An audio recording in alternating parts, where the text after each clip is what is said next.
মসজিদ কমিটি হবে ইমাম এবং খতিব সাহেবের পরামর্শের ভিত্তিতে। এই কমিটির প্রাণ পুরুষ হবেন খতিব কিংবা ইমাম। তাকে বাদ দিয়ে নয়, তাকে সহযোগিতা করার জন্য এই কমিটি হবে। কোরআন সমস্ত মখলুকাতের অধিকারের ওয়ারেন্টি দিয়েছে। মানুষ তো অবশ্যই মদিনায় যেমন সকল ধর্মের মানুষ পূর্ণ ধর্মীয় স্বাধীনতা, নাগরিক নিরাপত্তা এবং অধিকার ভোগ করেছেন, আল্লাহর দেওয়া আইনের এবং বিধানের ভিত্তিতে আমাদের প্রিয় দেশেও যদি সেই সমাজ ব্যবস্থা কায়েম হয়, ইনশাআল্লাহ তাআলা লাজিম সেই অধিকার প্রতিষ্ঠিত হবে। কাজেই এখানে একটা দাবি দেখলাম, 7 দাবির মধ্যে একটা দাবি যে মসজিদ কমিটিতে ইমাম এবং খতিব সাহেবদেরকে সম্মানের সাথে অ্যাকোমোডেট করতে হবে। আমি আপনাদের এই দাবির সাথে একমত না। মসজিদ কমিটি হবে ইমাম এবং খতিব সাহেবের পরামর্শের ভিত্তিতে। এই কমিটির প্রাণ পুরুষ হবেন খতিব কিংবা ইমাম। তাকে বাদ দিয়ে নয়, তাকে সহযোগিতা করার জন্য এই কমিটি হবে।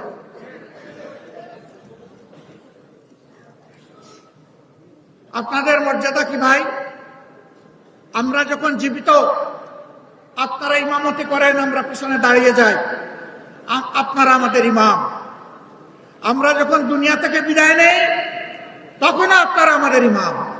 শুধু ব্যতিক্রম এতটুকু, জীবিত অবস্থায় আপনাদের পিছনে দাঁড়ায়, আর দুনিয়া থেকে চলে গেলে আমাদের লাশটা সামনে রেখে আপনারা দাঁড়ান। আপনারা হচ্ছেন ইমামুল হাইয়া ওয়াল মাইয়া। হায়াতেও ইমাম, মৌতেও ইমাম। আমরা এই দিক থেকে কলিজার ভিতর থেকে আপনাদের প্রতি আজীবন সম্মান দেখাতে চাই। আমাদের ইমাম এবং খতিব সাহেবরা কারো করুণার পাত্র হবেন, এটা আমরা দেখতে চাই না। সমাজের ফয়সালা মিম্বর থেকে আসবে ইনশাআল্লাহ। সেই ফয়সালাই মিম্বর মেনে নেবে। হ্যাঁ, খতিব এবং ইমাম সাহেবরাও মানুষ, তারাও ভুলের ঊর্ধ্বে নন, ভুল তো হতেই পারে। ভুল যদি হয়, এর সমাধান করতে হবে সম্মানজনক ভাবে।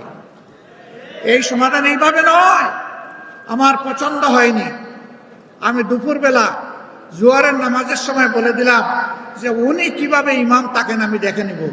আসরের নামাজের সময় দেখা গেল উনি আর মেহরাবে নাই। আমাদের ইমাম এবং খতিব সাহেবদের জন্য আমরা এমন ফয়সালা চাই না, এমন ফয়সালা বরদাস্ত করব না।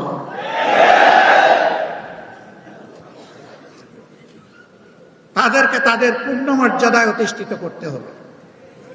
আপনাদের দাবিগুলা খুব ছোট, কিন্তু এত ছোট জায়গায় পড়ে থাকলে হবে না। আপনাদেরকে এই সমাজের দায়িত্ব নিতে হবে।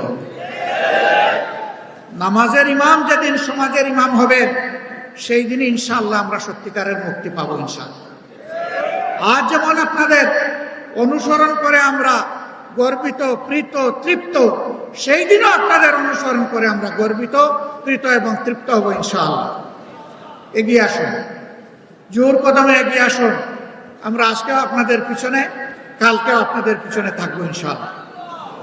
এবং আল্লাহ তাআলার কাছে দোয়া করি আমাদের হাসরও যেন আপনাদের সাথেই হয়, পিছনে হয়। নামাজকে আল্লাহ কবুল করে সমাজেও আমরা নামাজের আদলে, আল্লাহর আইনের আলোকে যাতে চলতে পারি, আল্লাহ আমাদেরকে এই তৌফিক দান করুন।